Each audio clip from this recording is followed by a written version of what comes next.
जय हिंद ऑल और कैसा सब लोग बढ़िया मस्त एकदम। तो चलो शुरू करते हैं फिर हम लोग आज की क्लास बिना टाइम बर्बाद किए। तो जी सीरीज चल रही है बाय मॉलिक्यूल की, जैसे सब लोग जानते हैं। और इसमें हम लोग वीडियो नंबर 1 2 3 4 5 पढ़ चुके हैं। This is video number 6। Okay so फिर मैं आप लोगों को बता रहा हूँ कि जो लोग ये वीडियो देख रहे हैं डायरेक्टली, ठीक है, चैनल में पूरी प्लेलिस्ट तैयार है बायोमोलिक्यूल के नाम से। बाकी भी है लेकिन मैं बायोमोलिक्यूल की पर्टिकुलरली बात कर रहा हूँ इस समय।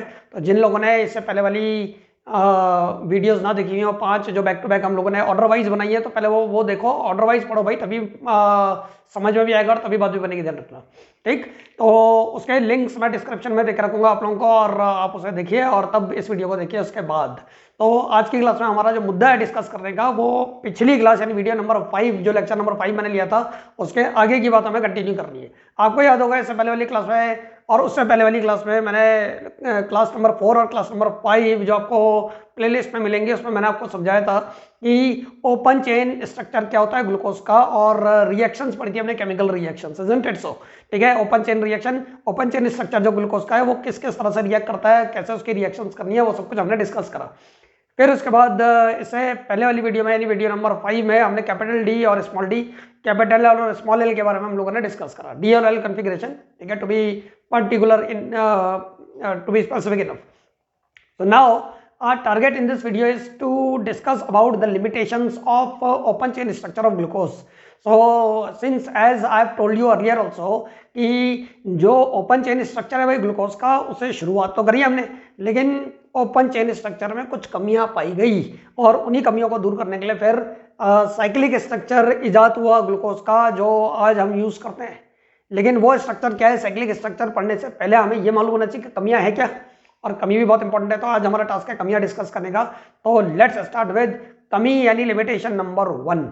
ठीक है, ग्लूकोज का ओपन चेन स्ट्रक्चर क्या बनाया था, जरा मैं एक बार जल्दी से रिवाइज करवा देता हूं आपको। ओपन चेन स्ट्रक्चर हमने ये बनाया था ग्लूकोज का कि 1 2 3 4 5 और 6 कार्बन एटम होता है जी ग्लूकोज में। ठीक है, नंबरिंग अगर करें इसमें, तो let us consider this to be carbon number 1 2 3 4 5 and 6। Okay, now number 1 carbon we know that is aldehyde group, CHO group, क्योंकि ग्लूकोज एल्डोसिस का एग्जांपल है, ध्यान रखना, ये पढ़ा था हम लोगों ने। और बीच में जो कार्बन एटम है वहां पर ये कार्बन हमारे पास 1 degree alcohol group, this is 1 degree alcoholic group as I have told you. ठीक है, उसके बाद हमारे पास कार्बन नंबर 5 OH और H, कार्बन नंबर 4 में भी एक OH और एक H, कार्बन नंबर 3 में एक OH और एक H, कार्बन नंबर 2 में भी एक OH और एक H। तो जी ये हम लोगों ने ओपन चेन स्ट्रक्चर ग्लूकोज का ड्रॉ करा था, जिसमें एक आपको एल्डिहाइड ग्रुप नजर आएगा, एल्डिहाइड ग्रुप। ठीक है, ये बीच में जो 4 हैं ये हो गए 2 degree alcoholic group, 2 degree alcoholic groups, this is aldehyde group, these are 2 degree alcoholic groups, and this one is 1 degree alcoholic group, 1 degree alcoholic group.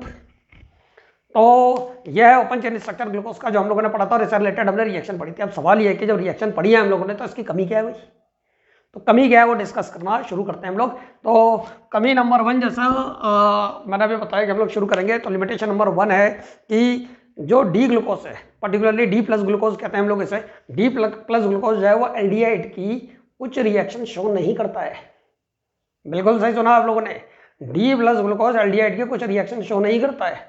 कौन सी रिएक्शन शो नहीं करता है, तो पहले यहाँ पर मैं पॉइंट लिख देता हूँ, डी प्लस ग्लूकोज को पर्टिकुलरली हम लोग डी प्लस ग्लूकोज के नाम से जानते हैं, जहां कैपिटल डी का मतलब लास्ट चिराल कार्बन एटम पर OH ग्रुप राइट साइड में होना, जैसा हम इससे पहले वाले वीडियो में पढ़ चुके हैं। कैपिटल डी का मतलब लास्ट चिराल कार्बन एटम में OH ग्रुप अगर राइट साइड में तो कैपिटल डी, लेफ्ट में होता तो कैपिटल एल। ठीक है, तो डी ग्लूकोज डी ग्लूकोज के कैटेगरी को बिलोंग करता है, ध्यान रखना। प्लस लिख लो या स्मॉल डी लिख लो चलेगा, प्लस का मतलब हो गया डेक्स्ट्रो रोटेटरी। तो डी ग्लूकोज को हम लोग पूरा अगर लिखे तो डी प्लस ग्लूकोज के नाम से जानते हैं। Does not undergo some characteristic reaction of aldehyde group, aldehyde group दिख रहा है ओपन चेन स्ट्रक्चर में क्लियर कट, तो भैया जब दिख रहा है तो वो रिएक्शन भी तो शो करनी चाहिए ना उसकी। लेकिन जब पता चला तो कुछ रिएक्शन शो नहीं कर रहा है, जैसा कोई आपसे पूछेगा कि जी कौन सी रिएक्शन शो नहीं कर रहा है, तो हम ये बोलेंगे कि एल्डिहाइड ग्रुप एल्डिहाइड को NaHCO3 के साथ रिएक्ट करना चाहिए। D plus glucose does not show characteristic reactions of CHO group. ठीक है, CHO ग्रुप की कैरेक्टरिस्टिक रिएक्शन शो नहीं करता है। कौन सी शो नहीं करता है, जैसे एग्जांपल के तौर पर, ठीक है, CHO ग्रुप होने के कारण इसको NaHCO3 के साथ एडिशन रिएक्शन शो करनी चाहिए, NaHSO3 के साथ सोडियम बाइसल्फाइड एडक्ट बनाना चाहिए सोडियम बाइसल्फाइड का, इजंट इट सो, ठीक है। और जिन लोगों को मालूम नहीं है वो एल्डिहाइड वाली प्लेलिस्ट देखिएगा, एल्डिहाइड कीटोन वाली। ये एल्डिहाइड कीटोन और कार्बोक्सिलिक एसिड जो चैप्टर आपके कोर्स में उसको मैं बता देता हूँ कहाँ पर हमने कौन से टॉपिक में इसे डिस्कस करा था, आप उसे रिवाइज करिए, ठीक है। टॉपिक था chemical properties of aldehyde and ketones, ठीक है। उसमें 7 डिफरेंट केमिकल रिएक्शन थी, जिसमें नंबर 1 है न्यूक्लियोफिलिक एडिशन रिएक्शन। तो न्यूक्लियोफिलिक एडिशन रिएक्शन में नंबर 1 पढ़ा था हमने एडिशन ऑफ वाटर, जहाँ पर हाइड्रेट बनाए थे हमने। नंबर 2 पढ़ा था हमने एडिशन ऑफ HCN, जहाँ पर साइनोहाइड्रिन बनाया था हमने। नंबर 3 पढ़ा था ये एडिशन ऑफ NaHSO3। तो एल्डिहाइड और कीटोन यानी वो कंपाउंड जिनमें C डबल बॉन्ड ग्रुप होता है, कार्बोनाइल ग्रुप। पर्टिकुलरली हम लोग एल्डिहाइड और कीटोन की बात कर रहे हैं। तो अगर है एल्डिहाइड या कीटोन ग्रुप तो वह NaHSO3 के साथ रिएक्ट करेंगे और रिएक्ट कर एक एडक्ट बनाएंगे यानी एडिशनल प्रोडक्ट बनेंगे। वो रिएक्शन मैं इससे पहले वाली वीडियोस में आपको समझा चुका हूँ, जो एल्डिहाइड और कीटोन्स की हम लोगों ने पढ़ी थी। तो कहने का मतलब ये कि NaHSO3 के साथ रिएक्शन शो ना करना इस बात को इंडिकेट कर रहा है कि जी CHO ग्रुप नहीं है, लेकिन ओपन चेन स्ट्रक्चर में तो CHO ग्रुप नजर आ रहा है, हो गई ना कमी। इसी तरह से अमोनिया के साथ भी ये रिएक्शन शो नहीं करता है, अमोनिया के साथ रिएक्ट कर भी इसे एडक्ट बनाना चाहिए। Nucleophilic addition reaction followed by elimination of water molecule, जब ग्लूकोज में क्योंकि एल्डिहाइड ग्रुप है और अगर हम इसका रिएक्शन अमोनिया से कराएं, तो मैंने आपको बताया था कि कोई भी एल्डिहाइड और कोई भी कीटोन जब अमोनिया या अमोनिया डेरिवेटिव कंपाउंड से रिएक्ट करेगा, यानी जिसमें NH2 ग्रुप हो, भाई अमोनिया में भी NH2 ग्रुप है, HNH2 लिख सकते हैं हम लोग इसे, तो वाटर निकल जाएगा और वाटर निकल कर बनेगा, ठीक है, अपना एडक्ट बनाएगा ये nucleophilic addition reaction followed by elimination of water molecule. लेकिन नहीं शो करता, तो नहीं शो करता तो इसका मतलब क्या हुआ कि इसमें एल्डिहाइड ग्रुप मिसिंग है, ठीक है, एल्डिहाइड ग्रुप मिसिंग है। इसी तरह से इसे 2,4 DNP के साथ भी रिएक्ट करना चाहिए, 2,4 DNP ब्रैडीज रिएजेंट, 2,4 DNP यानी 2,4 डाइनाइट्रोफिनाइल हाइड्रोजीन, याद है ना। ऑर्गेनिक केमिस्ट्री की जो सीरीज हमने करी थी और प्लेलिस्ट में आपको मिल जाएगा, सब कुछ ध्यान रखना। तो जो हमने बैक टू बैक NCERT के क्वेश्चंस करे थे एल्डिहाइड कीटोन और कार्बोक्सिलिक एसिड के, वहां पर 2,4 DNP के बारे में मैंने आपको डिटेल में बताया क्वेश्चन में। तो 2,4 डाइनाइट्रोफिनाइल हाइड्रोजीन के साथ एल्डिहाइड और कीटोन दोनों रिएक्ट करते हैं और रिएक्ट कर ऑरेंज रेड प्रेसिपिटेट बनाते हैं 2,4 डाइनाइट्रोफिनाइल हाइड्रोजन का। तो अगर एल्डिहाइड और कीटोन है, अगर एल्डिहाइड या कीटोन है तो वो 2,4 DNP के साथ रिएक्ट करेगा और रिएक्ट कर ऑरेंज रेड प्रेसिपिटेट बनाएगा। लेकिन एल्डिहाइड जो D+ ग्लूकोज है, D+ ग्लूकोज है, वो ये काम नहीं कर रहा है, ये काम नहीं कर रहा है। तो भाई ये काम नहीं करना है, इस बात को वेरीफाई करता है कि इसमें एल्डिहाइड ग्रुप मौजूद नहीं है, ठीक है। तो ये एक लिमिटेशन हो गई। अगर CHO ग्रुप यहाँ पर जैसा दिख रहा है वैसी होता तो उसे ये रिएक्शन शो करनी चाहिए थी इनके साथ, लेकिन ये रिएक्शन शो नहीं कर रहा है, इसका मतलब एल्डिहाइड ग्रुप इज मिसिंग। तो ये हो गई लिमिटेशन नंबर 1। क्लियर है सब लोगों को। अब आ जाओ लिमिटेशन नंबर 2 पर। लिमिटेशन नंबर 2 में ये है कि जी ग्लूकोज जो है, ठीक है, ग्लूकोज का रिएक्शन हमने कराया था हाइड्रोक्सिल अमाइन के साथ यानी NH2 सिंगल बॉन्ड OH के साथ, ठीक है। इससे प्रीवियस वीडियोस में जो प्लेलिस्ट में हम लोगों ने, ठीक है, मिल जाएंगे आपको इससे पहले वाली, ठीक है, वीडियोस, उसमें हमने ग्लूकोज का रिएक्शन हाइड्रोक्सिल अमाइन के साथ कराया था NH2OH के साथ और वाटर मॉलिक्यूल निकल गया था क्योंकि अमोनिया डेरिवेटिव कंपाउंड है, ठीक है। 2 हाइड्रोजन और एल्डिहाइड का O निकल गया था, CHO का O, H2O निकलने के बाद जो बन गया था डबल बॉन्ड NOH ग्रुप वाला कंपाउंड, उसे कहते हैं ऑक्साइम। तो ग्लूकोज हाइड्रोक्सिल अमाइन के साथ रिएक्ट कर ऑक्साइम बनाता है। चलो ये तो अच्छी बात है, बनाना चाहिए, इससे एक उम्मीद जगती है कि इसमें एल्डिहाइड ग्रुप है। लेकिन जो ग्लूकोज पेंटा एसीटेट है, ग्लूकोज पेंटा एसीटेट, ठीक है, ध्यान रखना। तो जो ग्लूकोज पेंटा एसीटेट है जो हमने रिएक्शन के दौरान बनाया था, जब हमने ग्लूकोज का रिएक्शन कराया था एसिटिक एनहाइड्राइड के साथ, देखना इससे पहले वीडियोस में, ग्लूकोज का रिएक्शन एसिटिक एनहाइड्राइड के साथ कराकर हमने ग्लूकोज पेंटा एसीटेट बनाया था, जिससे ये बात साबित होती है कि जी 5 OH ग्रुप है ग्लूकोज में, अलग अलग कार्बन एटम पर जुड़े हुए, ठीक है। तो ग्लूकोज पेंटा एसीटेट जब NH2OH ग्रुप के साथ रिएक्ट करता है, ग्लूकोज पेंटा एसीटेट जब NH2OH ग्रुप के साथ रिएक्ट करता है तो ऑक्साइम नहीं बनते हैं, नो ऑक्साइम्स आर फॉर्म्ड। तो भाई ग्लूकोज पेंटा एसीटेट जो ग्लूकोज का डेरिवेटिव कंपाउंड है, उसको भी तो NH2OH के साथ रिएक्ट कर ऑक्साइम बनाना चाहिए, तो ऑक्साइम नहीं बना रहा है, तो इसका मतलब ग्लूकोज पेंटा एसीटेट में CHO ग्रुप मिसिंग है। अगर मिसिंग नहीं होता, अगर मौजूद होता तो वो भी यहाँ पर भी ऑक्साइम बना रहा होता, लेकिन ऑक्साइम ना बनना इस बात को वेरीफाई करता है कि ग्लूकोज पेंटा एसीटेट जो ग्लूकोज का एक डेरिवेटिव कंपाउंड है, ध्यान रखना, ठीक है, उसमें एल्डिहाइड ग्रुप मिसिंग है।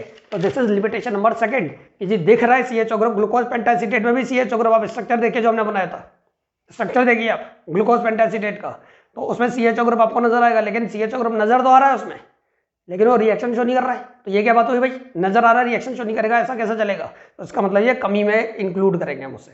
Got it? फिर आ जाते हैं हम लोग नेक्स्ट लिमिटेशन नंबर थर्ड पर। लिमिटेशन नंबर थर्ड में जी ये पता चला कि जो D+ ग्लूकोज है ना, ये 2 स्टीरियो आइसोमेरिक फॉर्म में एग्जिस्ट करता है। स्टीरियो का मतलब स्पेस, आइसोमर का मतलब जानते हैं जिनका मॉलिक्यूलर फॉर्मूला सेम हो। देखिए 2 तरह के ग्लूकोज एग्जिस्टेंस में आए, एक अल्फा D ग्लूकोज और एक बीटा D ग्लूकोज। ठीक है, यहाँ पर मैं लिख देता हूँ अल्फा ग्लूकोज, जैसे अल्फा D ग्लूकोज के नाम से भी जानते हैं, और बीटा ग्लूकोज।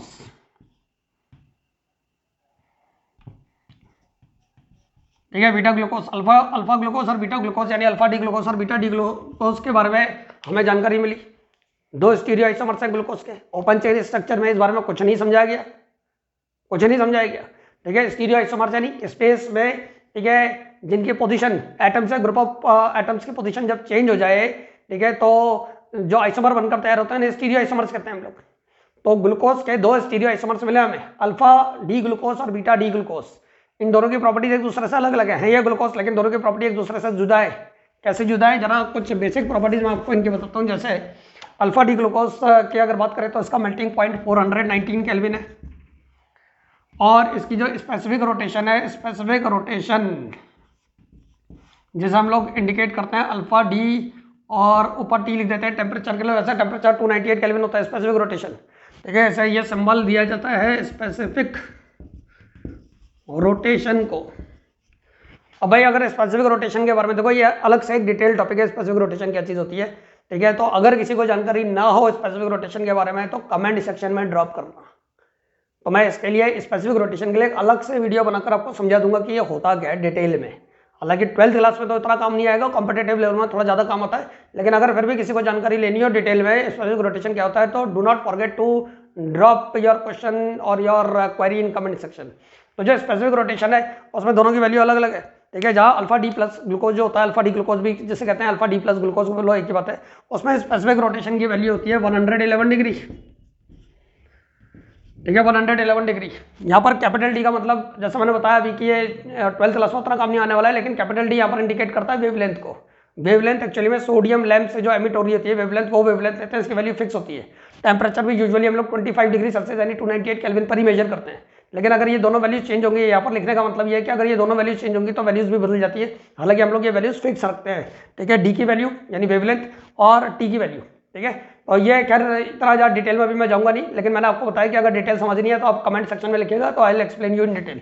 तो ये इसकी स्पेसिफिक रोटेशन ये 111 डिग्री पाई गई। फिर बीटा D ग्लूकोज की अगर बात करें तो बीटा D ग्लूकोज का जो मेल्टिंग पॉइंट है इट इज 423 केल्विन, 423 केल्विन। और जो इसमें स्पेसिफिक रोटेशन की वैल्यू होती है, ये स्क्वायर ब्रैकेट लगा देते हैं यहाँ पर, कैपिटल D यानी wavelength of sodium lamp, wavelength emitted by sodium lamp, and T is temperature which is usually taken as 25 degree Celsius, that is 298 kelvin. तो इसकी वैल्यू होती है 19.2 डिग्री सेल्सियस, 19.2 डिग्री सॉरी। ठीक है, 19.2 डिग्री। तो यह specific rotation की value. तो यहाँ से देखकर आपको ये पता चल रहा है कि ये अल्फा D ग्लूकोज और बीटा D ग्लूकोज दोनों का फॉर्मूला भले ही सेम हो, लेकिन दोनों की प्रॉपर्टीज अलग अलग है, इसलिए इन्हें बोलते हैं स्टीरियो आइसोमर्स। और भाई ओपन चेन स्ट्रक्चर ने इसके बारे में कुछ नहीं समझाया हमें, तो इसका मतलब ये ओपन चेन स्ट्रक्चर की लिमिटेशन हो गई, because it does not explain anything about alpha D glucose and beta D glucose. ठीक है, तो this was limitation number third. Now let's come on to limitation number fourth which is closely related to this. Limitation number 4 में आ जाता है both alpha D glucose and beta D glucose. ठीक है, यहाँ पर मैं लिख देता हूँ आप लोगों की इंफॉर्मेशन के लिए। Limitation number 4 is both alpha D glucose, जैसे अल्फा D+ ग्लूकोज भी कह सकते हो आप, एंड बीटा D ग्लूकोज, जिसे बीटा D+ ग्लूकोज भी कह सकते हो आप, glucose, alpha D glucose and beta D glucose undergo mutarotation in aqueous solution. ठीक है, let me write, undergo mutarotation. भैया बहुत इंपॉर्टेंट टर्म हो गई म्यूटा रोटेशन। ठीक है, इंपॉर्टेंट टर्म हो गई म्यूटा रोटेशन इन एक्वस सॉल्यूशन, यानी पानी के साथ। भाई वैसे तो अल्फा डी ग्लूकोज और बीटा डी ग्लूकोज से स्टेबल कंपाउंड है, ध्यान रखना, पानी में भी स्टेबल होते हैं, ऐसा नहीं है कि पानी में स्टेबल नहीं है, लेकिन ये म्यूटा रोटेशन शो करते हैं एक्वस सॉल्यूशन में। अब क्या है म्यूटा रोटेशन? म्यूटा रोटेशन एक्चुअली में एक स्पॉन्टेनियस प्रोसेस है। स्पॉन्टेनियस, जैसा आपने 11th क्लास में थर्मोडायनेमिक्स में पढ़ा है कि स्पॉन्टेनियस प्रोसेस वो प्रोसेस होते हैं जो अपने आप हो रहे होते हैं, जिन्हें हमें करवाना नहीं पड़ता है। बस हमें क्या करना है, अल्फा डी ग्लूकोज या बीटा डी ग्लूकोज को पानी में डालना है। पानी में डालकर उनकी स्पेसिफिक रोटेशन की वैल्यू जब हम ऑब्जर्व करते हैं तो हमें पता चलता है कि अल्फा डी ग्लूकोज धीरे धीरे कर बीटा डी ग्लूकोज में कन्वर्ट होना शुरू हो जाता है। ठीक है, यानी उसका जो स्पेसिफिक रोटेशन है 111 डिग्री, वो धीरे धीरे कर कम होती रहती है, कम होती रहती है, कम होती रहती है, और वो ऐसा लगता है कि वो बीटा डी ग्लूकोज की तरफ पहुंचने की कोशिश कर रहा है, यानी 19.2 डिग्री बनने की कोशिश कर रहा है। और इंटरेस्टिंग बात यह है कि यही चीज बीटा डी ग्लूकोज में भी होती है। अगर बीटा डी ग्लूकोज को आप डाल दो एक्वस सॉल्यूशन में तो धीरे धीरे कर उसका स्पेसिफिक रोटेशन बढ़ना शुरू हो जाता है। ऐसा लगता है कि वो अल्फा डी ग्लूकोज की तरफ अप्रोच करने की कोशिश कर रहा है। ऐसा लगता है कि 19.2 से बढ़कर उसकी इच्छा है कि वो 111 हो जाए। तो यहाँ जी alpha D glucose beta D glucose में कन्वर्ट होने की कोशिश कर रहा है, वहाँ एक्वस सॉल्यूशन में जाकर beta D glucose alpha D glucose में कन्वर्ट होने की कोशिश कर रहा है। तो इससे बॉलीवुड का वो गाना आपको याद आ जाएगा कि जहाँ वो बोलता है कि हीरो बोल रहा था कि मैं तेरा बन जाऊंगा। ठीक है, तो मैं तेरा बन जाऊंगा मतलब अल्फा डी ग्लूकोज बनने की कोशिश कर रहा है बीटा डी ग्लूकोज बनने की कोशिश कर रहा है अल्फा डी ग्लूकोज। लेकिन आपको मालूम है कि हर इंसान ये एक अपनी इंडिविजुअल आइडेंटिटी होती है। आप कोशिश तो कर सकते हो, खिलाड़ी कोशिश कर सकते हैं सचिन तेंदुलकर बनने की, कोई टेनिस प्लेयर कोशिश कर सकता है रोजर फेडरर बनने की, लेकिन कोशिश ये है कहीं ना कहीं एक इक्विलिब्रियम आएगा और हम अपनी आइडेंटिटी तो मेंटेन करेंगे। तो एक इक्विलिब्रियम मिक्सचर बनकर तैयार होता है। ठीक है, इक्विलिब्रियम मिक्सचर बनकर तैयार होता है एक बीच में, जो लगभग 36% और 64% के करीब होता है। हालांकि वो परसेंटेज समय लेना देना नहीं है, जिसकी स्पेसिफिक रोटेशन उन दोनों के लगभग बीच में लाई करती है, यानी 52.5। और ये जो पूरा प्रोसेस है ना, ये जो खेला है, खेला अल्फा डी ग्लूकोज का बीटा डी ग्लूकोज में कन्वर्ट होने की कोशिश कर रहा, बन तो नहीं पाएगा उतना, लेकिन कोशिश करेगा, नहीं अपना स्पेसिफिक रोटेशन कम करता रहता है वो धीरे धीरे कर एक्वस सॉल्यूशन में जाकर, और beta D glucose alpha D glucose के में बनने की कोशिश करता रहता है, कन्वर्ट होने की कोशिश करता रहता है, अपने स्पेसिफिक रोटेशन बढ़ा रहा है वो धीरे धीरे कर। तो ये जो प्रोसेस है और बीच में एक इक्विलिब्रियम मिक्सचर बनकर तैयार होता है जिसका स्पेसिफिक रोटेशन 52.5 डिग्री ठीक है होता है। ये पूरे प्रोसेस को हम लोग म्यूटा रोटेशन कहते हैं।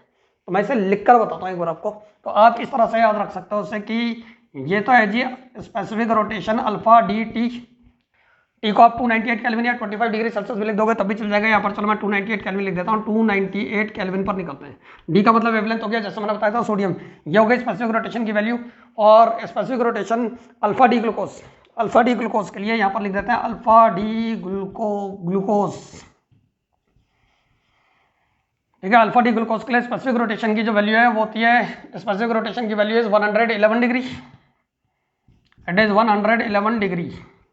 ठीक, अगर इसे एक्वस सॉल्यूशन में डालेंगे तो ये एक्वस सॉल्यूशन में जाकर ये अपने स्पेसिफिक रोटेशन को धीरे धीरे कर और जो बीटा डी ग्लूकोज है, यहाँ लिख देते हैं beta D glucose specific rotation की वैल्यू अल्फा डी टी यानी 298 केल्विन, टेम्परेचर की वैल्यू है 19.2 डिग्री। ठीक है, 19.2 डिग्री। तो जी यहाँ अल्फा डी ग्लूकोज जब एक्वस सॉल्यूशन में जाएगा तो अल्फा डी ग्लूकोज कोशिश करेगा बीटा डी ग्लूकोज बनने की, और बीटा डी ग्लूकोज कोशिश करेगा अल्फा डी ग्लूकोज बनने की, और इस प्रोसेस में एक इक्विलिब्रियम मिक्सचर बनकर तैयार होगा। ठीक है, जिसका यहाँ पर बनेगा एक इक्विलिब्रियम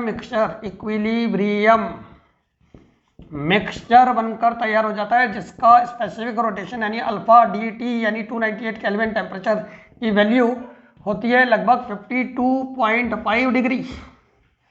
और जो जी ये पूरा प्रोसेस है ना, ठीक है, पूरा प्रोसेस यहाँ पर रिवर्सिबल रिएक्शन, जब इक्विलिब्रियम लिख दिया है तो रिवर्सिबल का साइन लगा देते हैं। ठीक है, रिवर्सिबल का साइन लगा देते हैं इस तरह से। ये जो पूरा प्रोसेस है अल्फा डी ग्लूकोज का बीटा डी ग्लूकोज और बीटा डी ग्लूकोज का अल्फा डी ग्लूकोज में कन्वर्ट होने की कोशिश करना और बीच में एक इक्विलिब्रियम मिक्सचर बनकर तैयार होना, this whole spontaneous process is called mutarotation. So how to define mutarotation? Mutarotation को कैसे डिफाइन करना है, वैसे मुझे पूरा भरोसा है कि आप अपनी आप भी लिख सकते हैं, लेकिन सुन लो एक बार definition. The spontaneous change in the specific rotation, spontaneous change समझ गए ना, अपने आप जो होने वाला चेंज है उसे स्पॉन्टेनियस चेंज कहते हैं हम लोग। The spontaneous change in the specific rotation of N optically active compound, optically active compound यानी जो प्लेन ऑफ पोलराइज्ड लाइट को रोटेट कर सके, जैसा हमने पहले पढ़ा था, जिनमें कायरल कार्बन एटम हो, जैसा हमने इससे पहले वाली वीडियो में पढ़ा था। The spontaneous change in the specific rotation of N optically active compound, glucose एक ऑप्टिकली एक्टिव कंपाउंड है, विद टाइम, समय के साथ साथ, टू एन इक्विलिब्रियम मिक्सचर या टू एन इक्विलिब्रियम वैल्यू, ठीक है, इक्विलिब्रियम वैल्यू तक पहुंच जाएंगे, जैसे ही पहुंच गए इक्विलिब्रियम वैल्यू तक, इज कॉल्ड म्यूटा रोटेशन। तो जी ये जो म्यूटा रोटेशन है, इसके बारे में ओपन चेन स्ट्रक्चर ने कोई भी जानकारी नहीं दी। उसने तो अल्फा डी ग्लूकोस और बीटा डी ग्लूकोस होते क्या है, जो एनोमर्स है। अच्छा, एक इंपॉर्टेंट वर्ड बोला मैंने यहाँ पर, एनोमर्स। अगली वीडियो में मैं एनोमर के बारे में आपको समझाऊंगा, एक शॉर्ट वीडियो बनाऊंगा जिसमें मैं सिर्फ एनोमर के बारे में बताऊंगा आपको, क्योंकि वो भी एग्जामिनेशन में आने वाला क्वेश्चन है, ध्यान रखना। तो ये जो प्रोसेस है पूरा का पूरा, ठीक है, ये नहीं समझा पाया ओपन चेन स्ट्रक्चर, तो ये कुछ इंपॉर्टेंट कमी है जो आपको मालूम होनी चाहिए, limitations which are very very important as far as examinations and competitive level is concern, ठीक है। तो ये लिमिटेशन है जी, और इन्हीं लिमिटेशंस को दूर करने के लिए, ठीक है, नया स्ट्रक्चर बनाकर तैयार करा, साइंटिस्टों ने मेहनत करी, और फिर बनकर तैयार हुआ साइक्लिक स्ट्रक्चर ऑफ ग्लूकोज, जो हम लोग नेक्स्ट वीडियो में कवर करेंगे। क्लियर है बात? तो चलो फिर आज के लिए इतना काफ़ी है, आप इसे थोरो कर लीजिए, बिल्कुल अच्छी तरह से पढ़ लीजिए, और फिर हम लोग कंटिन्यू करेंगे आगे। तो हंसते रहो, मुस्कुराते रहो, और डू स्टडी जॉयफुली। इसी जोश अगर उसके साथ फिर मिलते हैं हम लोग अगली क्लास में, तब तक के लिए सब लोगों को जय हिंद, जय भारत।